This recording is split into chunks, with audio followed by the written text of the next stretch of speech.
56. In silence, seek God's meaning in thy depths. Abrupt, erect and strong, calm like a hill, surmounting the seas of mortal ignorance, its peak immutable above mind's air. A power within her answered the still voice. I am thy portion here, charged with thy work, as thou myself seated forever above. Speak to my depths, O great and deathless voice, command, for I am here to do thy will.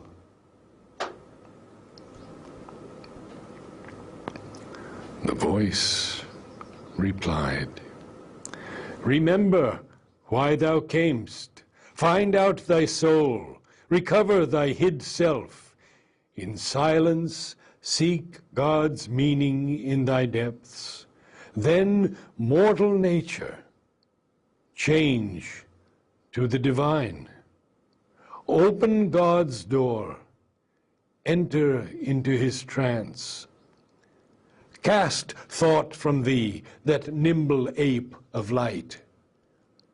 In his tremendous hush, stilling thy brain, his vast truth wake within, and know and see.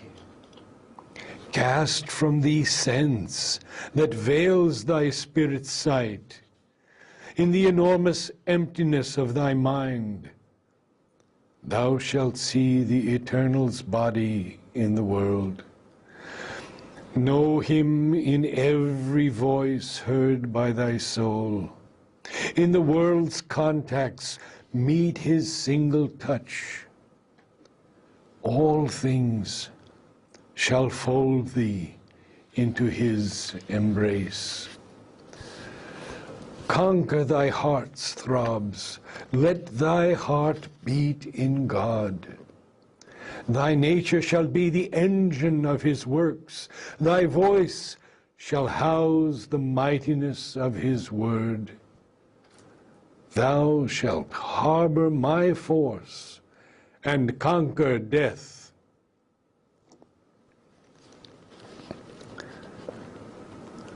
Then Savitri, by her doomed husband, sat, still rigid in her golden, motionless pose, a statue of the fire of the inner sun. In the black night, the wrath of storm swept by. The thunder crashed above her. The rain hissed. Its million footsteps pattered on the roof. Impassive, mid the movement and the cry, witness of the thoughts of mind, the moods of life, she looked into herself and sought for her soul. A dream disclosed to her the cosmic past, the crypt seed and the mystic origins, the shadowy beginnings of world fate, a lamp of symbol lighting hidden truth, imaged to her the world's significance.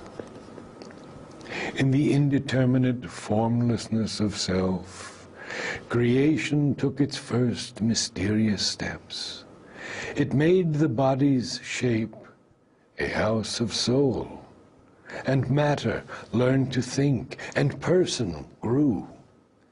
She saw space peopled with the seeds of life, and saw the human creature born in time.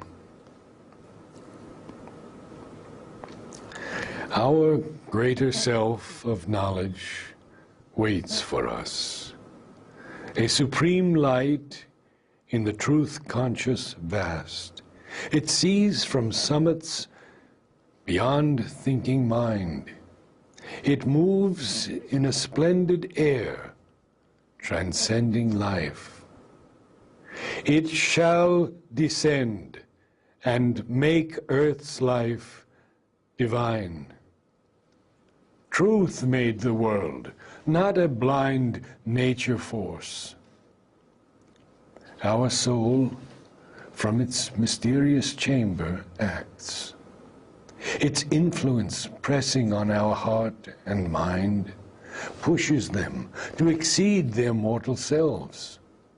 It seeks for good and beauty and for God.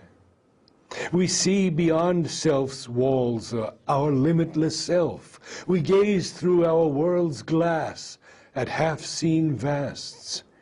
We hunt for the truth behind apparent things. Our inner mind dwells in a larger light. Its brightness looks at us through hidden doors. Our members luminous grow, and wisdom's face appears in the doorway of the mystic ward.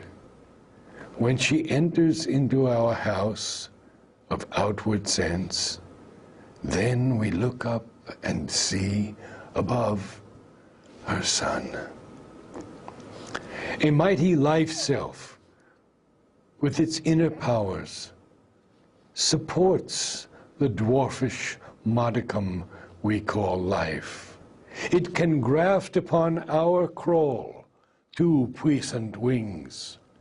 Our body's subtle self is throned within, in its viewless palace of veridical dreams that are bright shadows of the thoughts of God. In the prone, obscure beginnings of the race, the human grew in the bowed, ape-like man.